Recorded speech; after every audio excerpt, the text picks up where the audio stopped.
the fact that this visit is taking place within just 3 weeks and a bit of the inauguration is a signal of the priority that both leaders attach to the India-US relationship. The two leaders jointly launched the US-India Compact for the 21st century. This compact stands for catalyzing opportunities in military partnership, accelerated commerce and technology. In the area of trade and investment, for instance, the leaders launched Mission 500, aiming to more than double total two-way trade, at the same time committing to aggressively addressing and tackling illegal immigration and human trafficking. Prime Minister has just concluded a very substantive and productive visit to the United States at the invitation of President Donald Trump.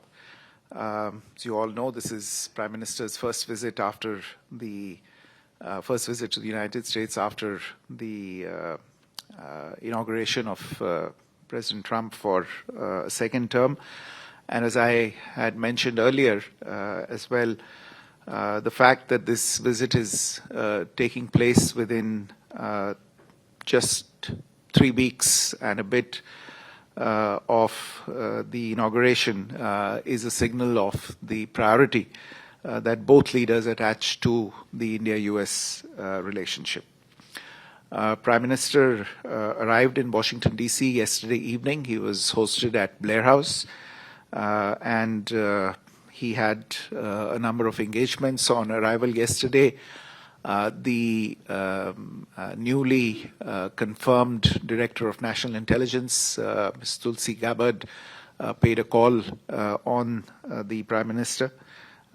This morning, the Prime Minister received Mr. Elon Musk and Mr. Vivek Ramaswamy as well. The discussions at the White House began this afternoon and went on for nearly 4 hours, comprising discussions in a restricted format, in the press conference, and an extended discussion over dinner with larger delegations. The discussions covered a lot of ground. The entire gamut of the relationship, ranging from strategic and security cooperation, defense, trade and economic engagement, technology, energy security and people-to-people linkages, as well as regional and global issues of concern were dealt with.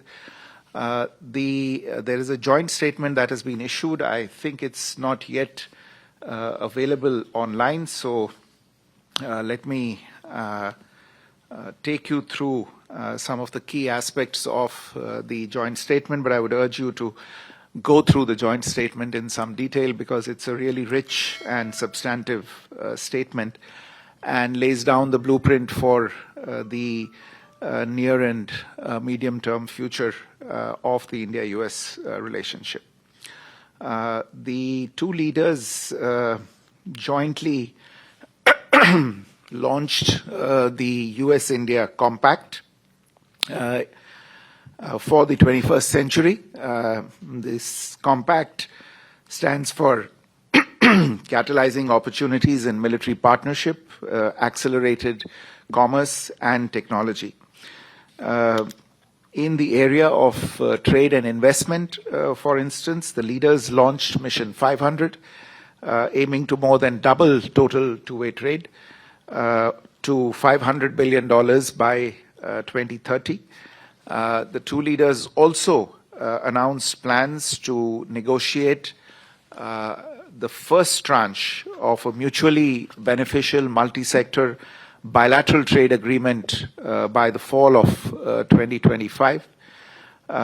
Towards advancing this process, and this issue did figure in some detail in the discussions as well. Both countries will take an integrated approach to strengthen bilateral trade across the goods and services sector.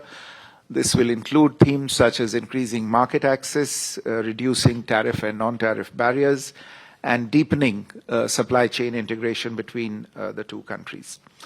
There is also a renewed commitment to making greenfield investments in high-value industries in each other's countries, and you will see in the joint statement references to investments in excess of $7 billion made by Indian companies such as Novelis, Jindal Steelworks, Jubilant, and Epsilon.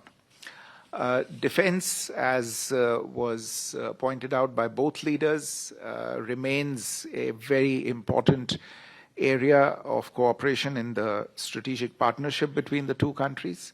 The leaders announced plans to finalize a new 10-year framework for the US-India major defense partnership in the 21st century. This is a framework that will run from 2025 to 2035 and is expected to be finalized later this year. They also agreed to move forward on ongoing defense procurement negotiations for a number of platforms, including land and air systems, as well as co-production agreements. There was also agreement to initiate discussions on the reciprocal defense procurement agreement. One of the striking aspects of the joint statement in this regard is a process that the United States will begin, whereby it will review its arms transfer regulations, including the international traffic in arms regulations, in order to streamline defense trade, technology exchange, and maintenance, spare supplies, and in-country repair and overhaul of US-provided defense systems.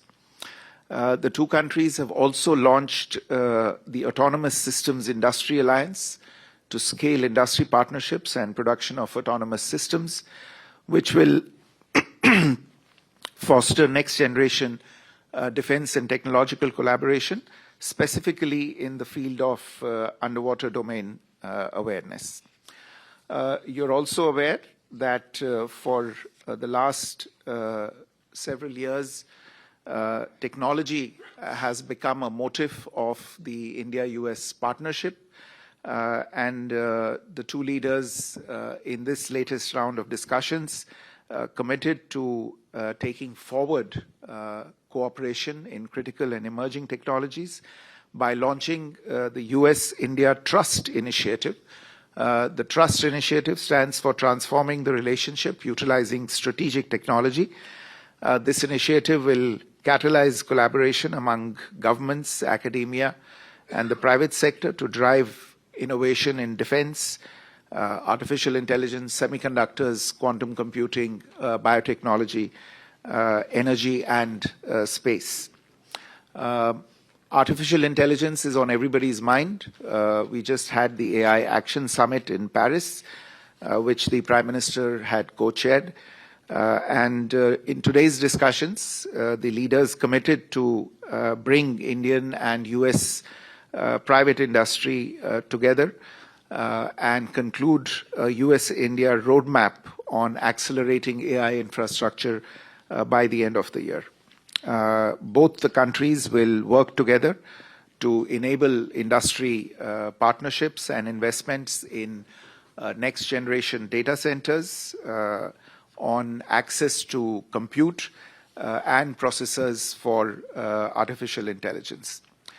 The two leaders launched Indus Innovation, a new innovation bridge that is modeled after the successful Indus X platform for defense applications. Indus Innovation is meant to focus on space, on energy, and other emerging technologies. A new US-India cooperative program to recover and process critical minerals, a strategic mineral recovery initiative, has also been launched. Under the Trust Initiative, incidentally, the two sides will also address export controls, enhance high technology commerce, and reduce barriers to technology transfer between the two countries. In the energy area, this is a subject that has remained in focus in the bilateral relationship in the recent years. India is a significant buyer of US energy, and today's discussions covered a lot of ground on this particular subject.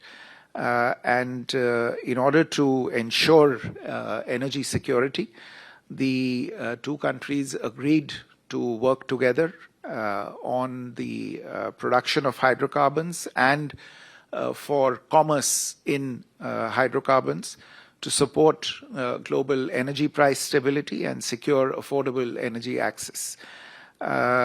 In addition, there was agreement to realize the potential in the area of civil nuclear energy, building US-designed nuclear reactors in India, and taking forward that process also through large-scale localization as well as technology transfer.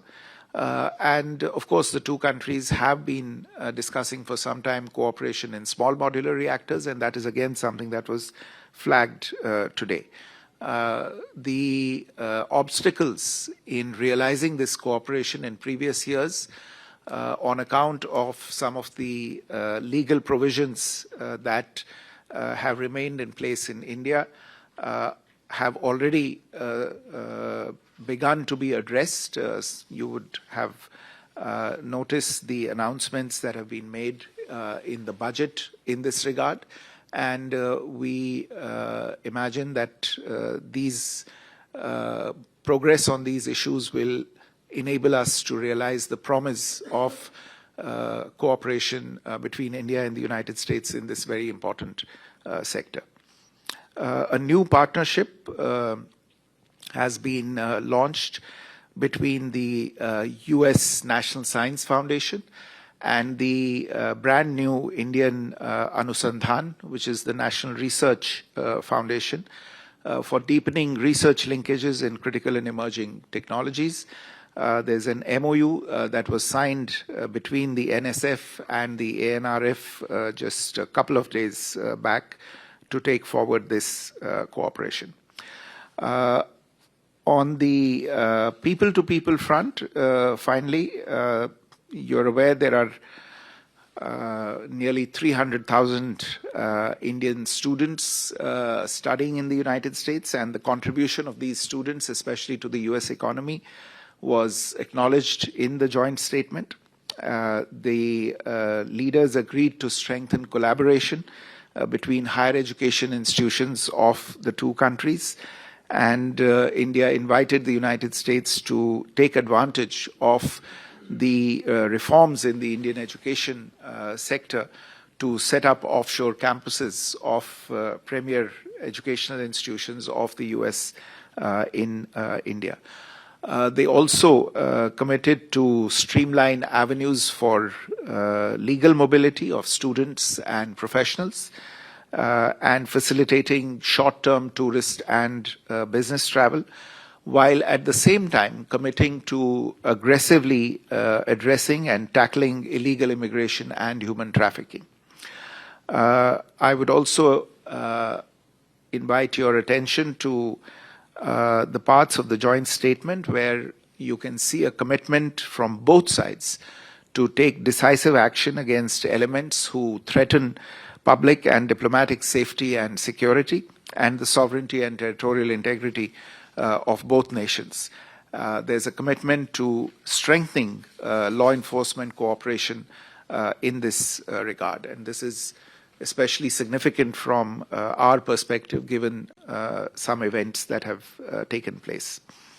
Last point relates to the deepening strategic convergences between the two countries on regional and global issues, and this is something that came through clearly in the discussions today between the Prime Minister and President Trump. Whether it is the shared vision for the Quad, India will be hosting the Quad summit later this year, and the Prime Minister has extended an invitation to President Trump for that. or the commitment to increasing our collaboration with partners in West Asia, or in enhancing cooperation in the Indian Ocean region. The two leaders agreed to convene partners under the IMEC initiative, as well as the I2U2 construct within the next 6 months to announce new initiatives. They also launched the Indian Ocean Strategic Venture, a new bilateral forum to advance coordinated investments in connectivity and commerce in this region. All in all, I would say that though short, this was an extremely substantive and productive visit. It allowed two leaders who know each other well, who are comfortable with each other, to renew their contacts from President Trump's first term, and to commit themselves to greater things in the relationship. The mood in the room today and the overall environment of the meetings today lent great confidence to both sides that the relationship is on a solid footing, and there is much to achieve in the coming months and years. Let me stop there and take a few questions.